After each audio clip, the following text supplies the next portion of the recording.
Good morning, you guys, and welcome back to the Lovin Dubai show, where we take you through the top trending stories of what is happening in and around the city. Good morning, Shahir. Good morning, Simran. Your hair looks good. I am going to punch your face. Is it looking bad? No, it looks really great, I swear. You always try to sabotage me. That's always. not true. That's your main not goal in true. life. That's not true. I want the best for everyone. So today's stories are residents living outside the UAE for over 6 months will need to apply for a re-entry permit. And Al Minhad area renamed to Hind City. And Dubai is becoming one of the world's most popular wedding destinations. But let's get back to Shahir just being a serial sabotager. You're blowing things out of proportion. Am I? You're creating narratives in your head. Am I? Yes. Yes. Your hair looks great. And the earrings? You know what they say? The earrings are great. So you're sabotaging me right now. Is that because Alibaba was sabotaging us in the morning? Is it just like a domino effect? So we're convinced basically that earlier today, me and Simran put everything up for the stories today on the wrong date. But we're convinced that our colleague, Ali at the back, has changed it just to make us look dumb. Well, you know what? The worst kind of sabotage are the kinds that your colleagues that you consider your friends do to you. We're a team. You think we're a team. You think we work together. But in all reality, they're out to get you. Exactly. So should we go over some instances when your colleagues can possibly sabotage you? Intentionally or unintentionally? Tell me. Hit me with your first one. Okay. Blackmailing you with your secrets for a free Starbucks. Oh, wow. Oh, wow. It wasn't blackmail. It was a proposition.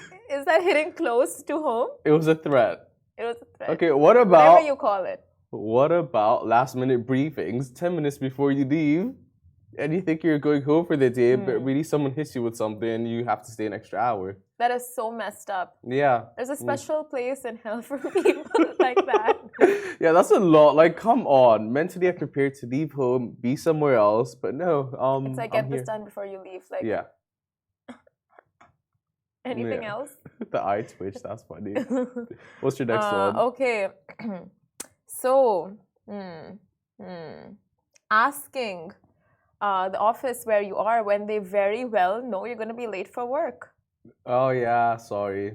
It's like, where is she here? Huh, I wonder where he is. Yeah. Knowing, and like you just texted them like 2 minutes ago, oh, hey, I'll be 10 minutes late. Just cover for me. But they don't cover for you. I don't know. It's an obligation. As producer, it is nothing but my duty. Okay, how about when you're having lunch break? Okay? Okay. And the next thing you know, someone's looking for you and wants something during your lunch break. That's sabotage of peace of mind. That's true. During the lunch breaks. Yeah. And calling you out for taking longer lunch breaks than you have. Yes. Yes. That's even worse. But is it worse is it sabotage or is it calling someone out for their, nonsense? What is that? Tell What me. about when you're taking a nap in the nap rooms that your office so graciously has, and then someone asks where you are, and then you say, oh, I think they're in the nap room. It's been a while. I feel like that is a very niche. It's not very, like populist or affects the masses. If the shoe fits. If the shoe fits. The shoe fits. Okay. Putting your mic on mute before a show. Okay, no, that's too niche. The shoe doesn't fit. It's more of a slipper. Imagine that. Like, literally imagine that. And we are live. There's no sound. Literally. It was done on purpose. And everyone's like, are you miming?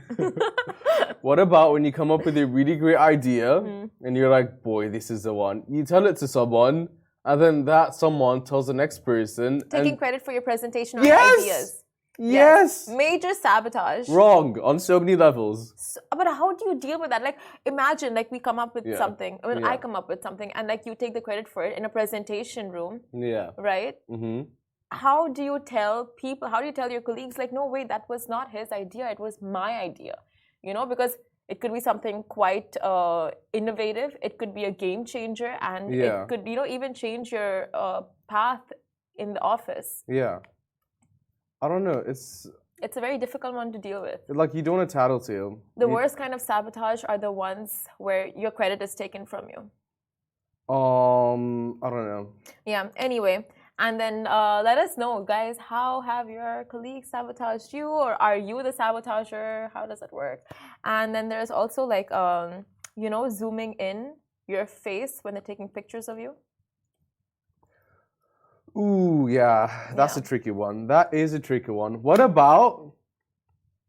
Yeah, I don't know. I Okay. don't know why I did a little wave there. I was like, that is a tricky one. Right? I mean, I'm talking about Alibaba in specific. Anytime he zooms into our faces, Yeah, he does that a lot. like too Thankfully, not on much, live. like way too much For sometimes. sure.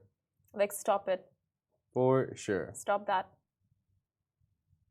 Ali, take a hint. Take a hint.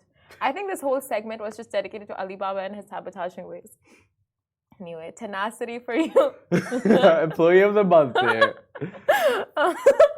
Was this us sabotaging him getting employee of the month? No, 100% he deserves it. He always deserves it. He does deserve it.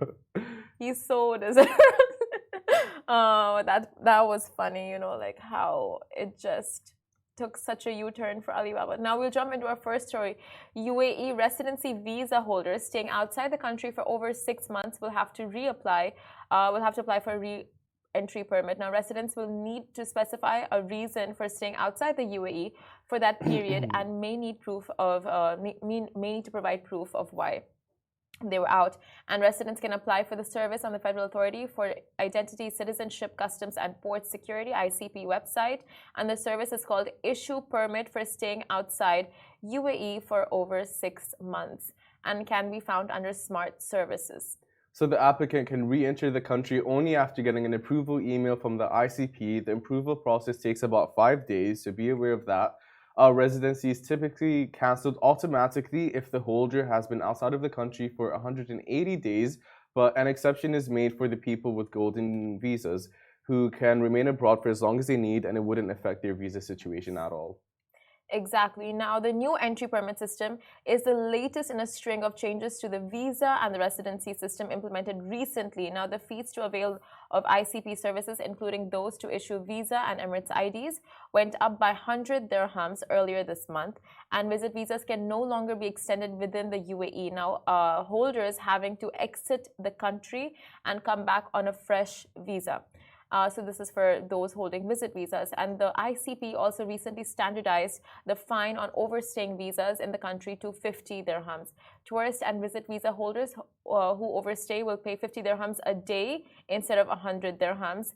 And those overstaying on residency visa will have to pay double dirhams, which is 50 dirhams, instead of 25 dirhams. So all of these visa rules will be up on our website very, very shortly. But it's super important that anytime the government updates us with new visa laws or new visa changes, that we are so aware of what is happening and we read it and we bookmark it and we just go over it just to know how it affects us and if it affects us. Well said. Yeah. It is convenient for those people that obviously want to read it, because at times you're not even sure of what your situation is. Yeah. You always want to come back to Dubai. Everyone always wants to come back to Dubai. It's good to know that for the people with visa holders, it doesn't affect them in any way. But just with the inconsistency of the digital nomads more specifically, that's what I'm thinking about. They have it so easy to be wherever they want. So you don't want the accessibility to come and go, and with other countries, it's not as easy. So yet again, the UAE is just doing its thing, and there's so many factors that come into play for this. It's like being a digital nomad, like you said, a freelancer, and then if you have health crisis or a family crisis, or during COVID, there was that whole issue of being stranded abroad and the lockdowns and travel restrictions. And for example, you're coming maybe 5 days before your visa expires, and those 5 days something goes wrong. So you are overstaying the 6 months. You are out of the country for over 6 months, so you can apply for that re-entry permit and just state your reason, in cases of emergencies. So it's just another introduced benefit for residents to come back more hassle-free. Yeah, exactly. Moving on to our next story. So Al Mid area has been renamed to Hind City. So His Highness Sheikh Mohammed bin Rashid Al Maktoum, Vice President and Prime Minister of the UAE, issued directives to rename the Al Minhad area and its surrounding vicinity to Hind City. Now, the city includes four zones: Hind 1, Hind 2, Hind 3, and Hind 4, and spans an area of 83.9 kilometers. The city is served by major Dubai roads, including Emirates Road, Dubai Al Ain Road, and Jebel Ali Lahbab Road. And the city also includes housing for Emirati citizens. So, a very interesting name change. Al Hind Hind's a roads. name in Arabic, for Okay. clarification. So, Um, I mean, I'm sure we'll get more updates on this road shortly or in the coming weeks. But it's mostly right now they're focusing on making it central for Emirati citizens and their yeah, housings yeah, for and all of sure. that, because they had like big projects that they announced last year for Emiratis, and you know like just developments for them. Hmm. I'm happier with the area change Mm, than the metro stations yeah. because I find that less confusing. Yeah, I mean, an area changing is fine as long as like there's a one defining name, right? Like you Yeah. get that. But metro stations changing to names of brands instead of the name of the area or the Hmm. location, that is beyond confusing. Because it's like I would like, for example, Like I don't want someone's to like, name any companies or like put anything out there, yeah. but it is super confusing. Like I had friends visit not too long ago and they were confused by the names as well, and you have to explain. I don't But understand. Like it should just very well be powered by, sponsored by, yeah, totally agree. you know. And like, for example, the other day someone's like they're staying at Al Quoz, so I'm like, why don't you take the Al Quoz metro station? They're like, there is no Al Quoz metro station. I'm like, there is definitely a metro station near Al Quoz. And they're like, okay, well, when I put the Al Quoz metro station on the maps, it doesn't show up. Then I'm like, Yeah. it has a different name. But like, what's a different name? I'm like, I don't know what the different name is. It's one of the names Yeah. of the metro stations, like one of the metro stops. They're like, okay, but then what do we put on the maps? And like, put the area, and somehow it came up. But it's still like quite a process of like unnecessary conversation to have had. Yeah, I can tell it's really struck a chord with you. It really has. It's like, hello. I mean, just Google it. Totally, 100%. Even when you Google it, it's confusing because then you're not sure which one. Yeah. But that's just like a glitch in the matrix, I guess. Because see, right now there's, I think the whole world is constantly always down at the World Trade Center for exhibitions and conferences and all of Yeah. that. Now, imagine the World Trade Center was renamed to, let's say, Sharika, the Sharika Trafalgar store, Square. or Trafalgar. And people would just be like, so confused because it's one of the main areas. Yeah. It's just so. Like super central as well. Yeah, that's a trade center area. Yeah. And the metro station is named the same as well, like Wow, DIFC. you feel so strongly about this, even more strongly than I have. I mean, it's just, I don't know. I feel like it's common sense. I feel like people are just struggling. People are like, confused. They have questions. I'm just glad I have a car. Well, You should get one. You spoke about this. I should totally get a car. I feel like when the economy allows me to, I would. Mhm. Or when my parents get me one, I will. Seems like your parents are sabotaging you. All right, yeah. Or they're spoiling someone else. Not my parents, their Yeah. parents. I don't know, maybe. It's like a spoiled person mentality. I don't know, maybe you don't know Asking their your backstory. parents for a car, Yeah. their it helps backstory. them get What to could one- their? It helps them get from one destination to another. Mm, You know? okay. Speak of destinations. Oh, nice segue. Dubai is becoming one of the world's most popular wedding destinations now. Surprise, surprise. Right? Like, but not really. Not at all. Not at all. Pure sarcasm. So, a growing number of wedding and event planners across the world recommend the city to couples as the perfect venue to celebrate their weddings. And Dubai hosted the fifth edition of the Dubai Global Wedding Excellence, which is GWE retreat and forum from January 9th until the 10th. And these efforts are in line with the vision of His Highness Sheikh Mohammed bin Rashid Al Maktoum, Vice President and the ruler of Dubai, to make the city the world's most visited destination. So, over 70 international wedding planners, experts, and companies from key source markets attended the event on Jan 9th and 10th.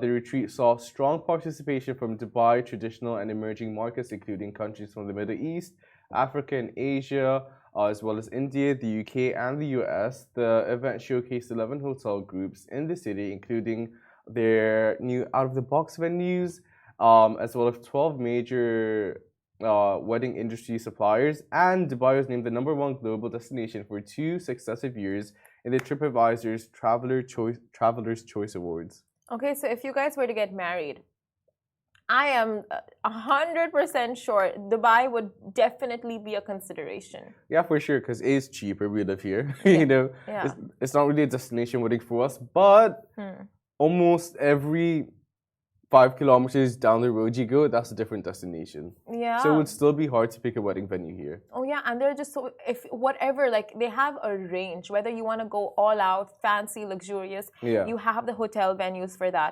Whether you want to go like a little, take a step back, you want to go more nature, you go Hatta, you go Rak, you get like one of the resorts, go for one of those. Like it's just anything or any concept you have in mind. Dubai really does have a venue in place for that.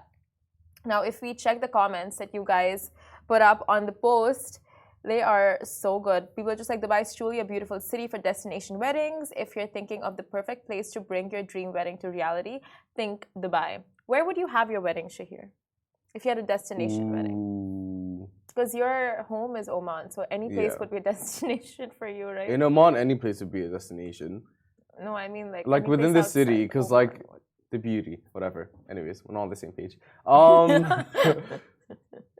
just do whatever country I'm in or whatever city I'm in. You just do it there. Yeah, easy, convenient. I'm not paying for your tickets if you think that's what I'm gonna do. Oh, we know that.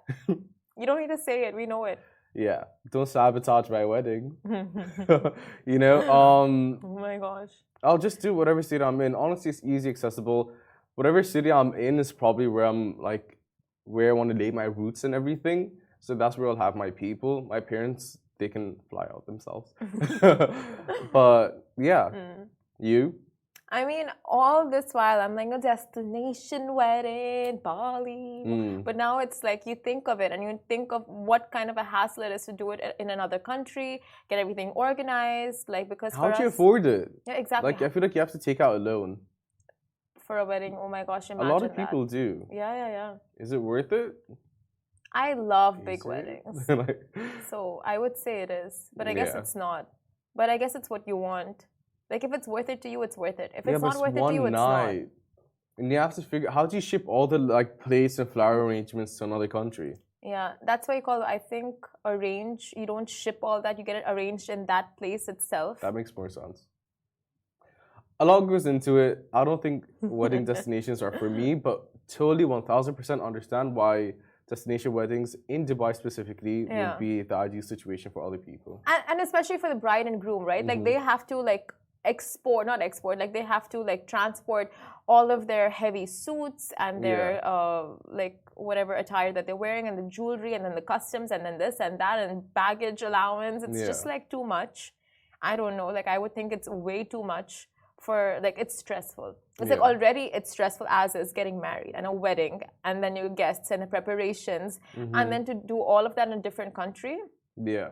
Right? Totally. But I mean, that's what, if Dubai is the place for destination weddings, it's just, you know that Dubai is it makes it that convenient for its guests. Yeah, just cut me some slack, I got you. And let's keep the wedding where it should be. Exactly. Or take it to Dubai if you're not in Dubai. Yeah, if you're not in Dubai, it makes sense that you want it in Dubai. If you're anywhere else... Enough wedding talks. This show is brought to you by the Augustus Media Podcast Network. Thank you for listening and I hope you enjoyed it.